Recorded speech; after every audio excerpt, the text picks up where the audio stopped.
So Creed 3. Creed 3, as I said, is directed by Michael B. Jordan, who stars as Adonis Creed. This is the third film within the Creed series. This is the first film not to star Rocky at all. Rocky is not in this film at all. That is not a spoiler saying that, due to some of the legal disputes still going on with Stallone and the studio about the rights of Rocky. Stallone decided to opt out of this despite, from all understanding, Michael B. Jordan had him in the script, wanted him to be in this film, just wasn't able to make it work just due to Stallone's just not wanting to do this for his own personal reasons, the slight that he feels from MGM and the people who own the rights for it. So this is directed by Michael B. Jordan. This film co-stars Jonathan Majors, who is one of the most important actors working in 2023. If you don't know him, I've already sung his praises on this channel with the film Magazine Dreams, which premiered at Sundance. And of course, he was just King the Conqueror like 2 or 3 weeks ago in the MCU. And this guy's a talent. And we're going to be getting into Jonathan Majors. But also, we're going to be talking about Michael B. Jordan. The returning cast of Tessa Thompson returns. You have Adonis's daughter in this film. And this is essentially following Adonis Creed at the, I think it's fair to say, close to the end of his career. He's had a certain amount of championships. He's had a certain amount of a resume glory. He's really built his name up. We meet him as he's about to retire. Then this buddy from his past, last name Anderson, he comes out of jail. And there's this history between Adonis and Anderson. And it's this back and forth. It's the sins of the past coming to haunt you in the present. And that's what the thematic value of this film is. And Rocky, as a franchise, can do this thing where it becomes so, what's the word to it? It can become such a vanity project. I mean, Rocky 2 through Rocky 6, four of those films are directed by Sylvester Stallone and written by Stallone. And all of them are written by Stallone. Stallone writes Rocky 1 through 6. So they can become a vanity project, and to some degree, boxing does just become about showing off the muscles and exploring male patterns and behavior and them in relationships and their struggles through the ring. It's all this, cliches of emotion in it through sports and exuberating that through sports. And that's what Rocky largely talks about. It does explore that, as well as being an exploration of class relations and the immigrant story. And then with Creed, it does take that farther into all those themes and race and blackness. And that's what Creed 3 does really well. This is where Michael B. Jordan really succeeds as a director. Creed 3 embraces that. Creed 3 is about a blackness, a black story going on and discovering this past and the struggles that comes, and that is specifically rooted in black upbringing. And that's where this film really succeeds and does its best work, where you're exploring Creed's past, when you're exploring Anderson's past, this friendship that they had, this incident that happens that sends Anderson to jail, and this trying to forget it on Creed's side, but ultimately it has to come to a head, and that is what this film is. It's no spoiler to say that eventually Creed and Anderson have to fight in a Creed film, and that is where I have some struggles with the film. This film, let me just say it real quick, Michael B. Jordan, I think, is a really talented director for this being his first project. He shows a lot of really great signs as a director. One, the thematic value that he is able to capture in his direction. There's a few shots of characters staring in a mirror, literally self-reflecting on their lives. And it's pretty mesmerizing. There's an ability for Michael B. Jordan to capture the facial expressions of an actor and really just portray the weight of this situation. He's a very tender and soft-spoken director in the fact that he just allows these characters to have moments with one another. And at times the camera feels very intimate while you're watching this. It just feels like you are watching something that maybe is too private, that you shouldn't be watching. He also has the influences of the guy he's collaborated the most with in his career, Coogler. In this opening sequence that lasts about 10 minutes, you see so much of Coogler's style. We're in LA in the early 2000s. They're driving in the car. They're listening to rap. And it just feels like a Coogler movie in all the best ways. And yet also, while we get to see Coogler's influence on Michael B. Jordan, and it really does show how much dedication Michael B. Jordan has put into the craft and how much he has trust in Ryan Coogler and how, to some degree, they have become synonymous, Michael B. Jordan is also able to show his own upbringing, where Stallone is inspired by the works of the 1960s, the 1950s, the 1940s, those actors he grew up in. Michael B. Jordan is very inspired by early 2000s culture, 90s, So there's anime influence in this movie. There is very specific fight scenes in this movie that have very anime way of looking to it, which is a very large change of pace within the Creed series, but actually provided a lot of fresh air. I had heard this going into the movie, and I was a little nervous. I'm like, a Rocky movie looks a certain way to me, but while watching this movie, I didn't miss it. And that's what this film does so well, where all franchises eventually have to move on and evolve. Creed 3 does a lot to really further, this is Creed's movie now. Rocky is not here. This is Adonis's story, and Adonis's story as his own. And thus, the influence of that. And that's the same with Michael B. Jordan. Michael B. Jordan, Ryan Coogler, I believe, is still the story by, but it's not like he's, directing it. It's not like he's writing the story. He has story credits, but he's not the sole screenwriter for this. Stallone's not there. This is Michael B. Jordan's film now. So we're getting to see Adonis move forward and take this legacy as Michael B. Jordan does it. So we're seeing this. So we see these two people, one fictional in Adonis, one real in Michael B. Jordan.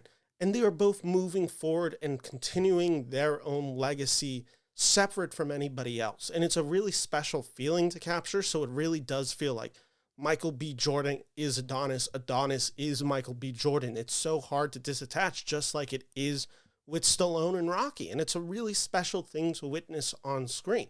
So all of that really worked with me. Michael B. Jordan continues to have wonderful chemistry with Tessa Thompson, and the daughter in this film is so cute. Michael B. Jordan as Adonis, just their relationship is precious. It's one of my favorite aspects of it. But why this movie is such a success is Jonathan Majors. Jonathan Majors is maybe the most important actor working in Hollywood today. My challenge for anyone watching this who has any form of influence, which, let's be honest, if you have any form of influence, you're probably not watching this channel, but if you do, cast Jonathan Majors in more films. Get this guy working. Don't get him just stuck in the MCU as Kang the Conqueror. While I'm excited to see what he does as Kang the Conqueror, this guy has it all to be the next huge movie star. In 50 years, we could look back and we could be like, this was this generation's movie star. This was this generation's Tom Hanks, Denzel Washington, Clint Eastwood, Marlon Brando, whatever you want, he can rival any of them. He is that talented and he has the goods and he brings the goods. And I want to see him in more projects like this. In Creed 3, him as Anderson is exceptional. This is a really well fleshed out antagonist. There is so much that this guy just carries in his face. Specifically the eyes. There is a pain and emotion that this guy just exuberates on screen. There's one particular moment where after Anderson wins a boxing match and he looks at Adonis, you can see the excitement that he has, hoping that Adonis would kind of replicate it.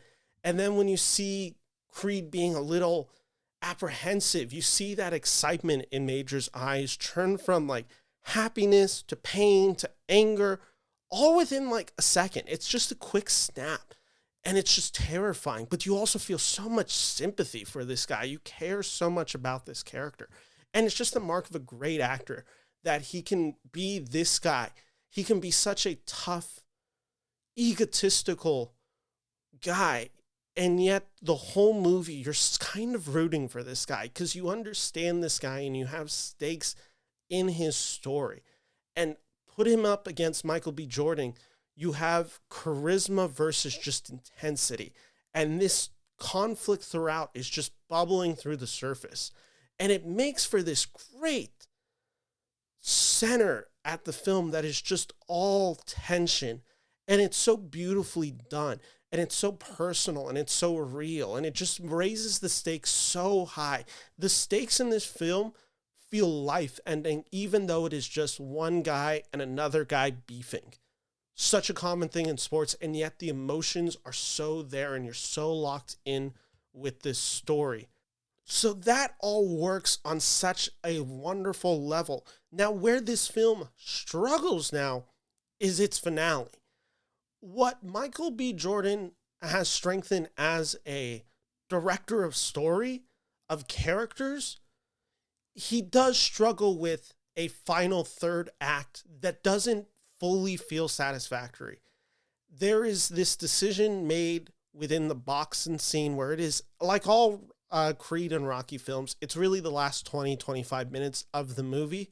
This one in particular feels very rushed, and it's very thematically heavy, to the point that it doesn't even feel like a boxing scene. Now, I will just say, there is a scene within this final boxing sequence where literally everything gets zoned out and you are with Adonis and Anderson, and you're with these two actors in the ring, and it's so personal, it's so intense, and it's probably one of my favorite directed moments within the film. I think it is so exquisite, and it ends, and then the fight itself ends, and you're kind of just left not with that satisfactory high.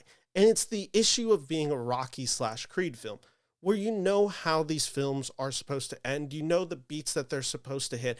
There is a formula to these films that all the other films have accomplished that this film doesn't. And that's largely due to the story being something that can never be fully satisfactory due to what both of these two guys are going through and the fact that you have so much sympathy for both of them. So it does leave this really challenging thing where you finish the film and you want to be on the high. You want to be, every Rocky movie leaves you on the ultimate, like, king of the world champion. And this one leaves you very just grounded. It's a very on earth film, and it's just a very real film, and it's a very personal film.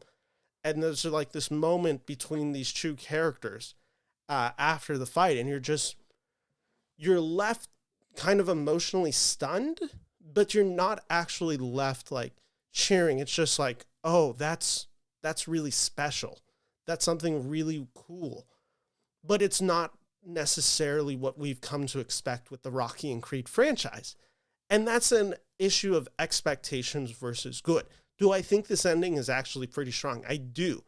Do I think that there was some sort of emotional core that I wanted this film to hit by the end? Just some emotional cheer, just the feeling of just joy. I did, but also I don't know how you would have done it with this type of story. But it is just the challenge that this film finds itself in.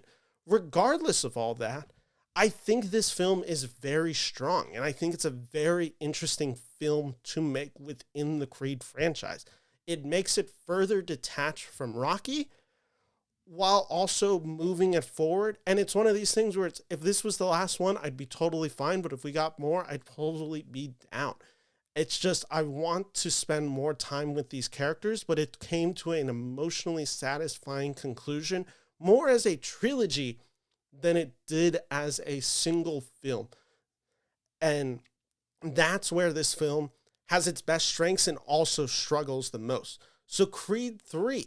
Oh, one thing I'll mention before I give my final score.